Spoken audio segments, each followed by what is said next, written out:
வணக்கம் என் அன்பு மக்களே. இப்போ நீங்கள் பார்த்துட்ருக்கிற வீடியோ என்னென்னா, ஒரு பாய்மர கப்பலுடைய மாடலை தான் நீங்கள் பார்க்குறீங்க. இது அந்த பாய்மர கப்பலோட ஃப்ரண்ட் வியூ. கீழே கடல் மாதிரி பெயிண்ட் அடிச்சிருக்கிறாங்க. இதுதாங்க அந்த பாய்மரம்.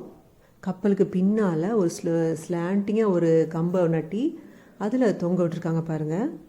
இது ஒரு சின்ன ஓப்பன் மாதிரி இருந்துச்சு. பக்கத்தில் ஒரு குட்டி குட்டி ஸ்டெப்ஸ் இருந்துச்சு. ஒருவேளை இது வழியாக ஏறி உள்ளே இறங்கி போகலாம் போல். இது ஒரு குட்டி ரூம் இருந்துச்சு. அதில் பார்த்திங்கன்னா குட்டி கதவு, ஜன்னல். ஒருவேளை எல்லாரும் பிரயாணம் பண்ணுறவங்க எல்லாரும் தங்குகிற ரூமாக கூட இருக்கும். ஒரு குச்சி மாதிரி தெரியுது பார்த்தீங்களா, அதுதான் இந்த துடுப்பு. இந்த துடுப்பை வச்சு தான் அந்த கப்பல் ஓடும். இது கப்பலோட முன்பகுதி எப்படி இருக்குன்னு பாருங்கள். வாத்து மாதிரி வளைஞ்சிருக்குது.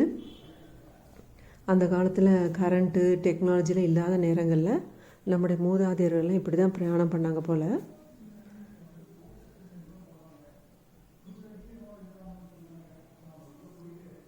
கப்பலோட பின்பகுதிங்க இது.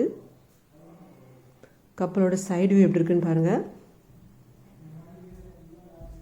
பாய்மரம் அப்படின்னா என்னென்னா, கப்பலில் போயிட்டுருக்கோம், கடலில் போயிட்டுருக்கும்போது திடீர்னு புயல் அடித்தாலோ, காற்று வந்தாலோ, மழை பெஞ்சாலோ அந்த கப்பல் போக வேண்டிய இடத்துக்கு போகாமல் திசை மாதிரி போயிடும்.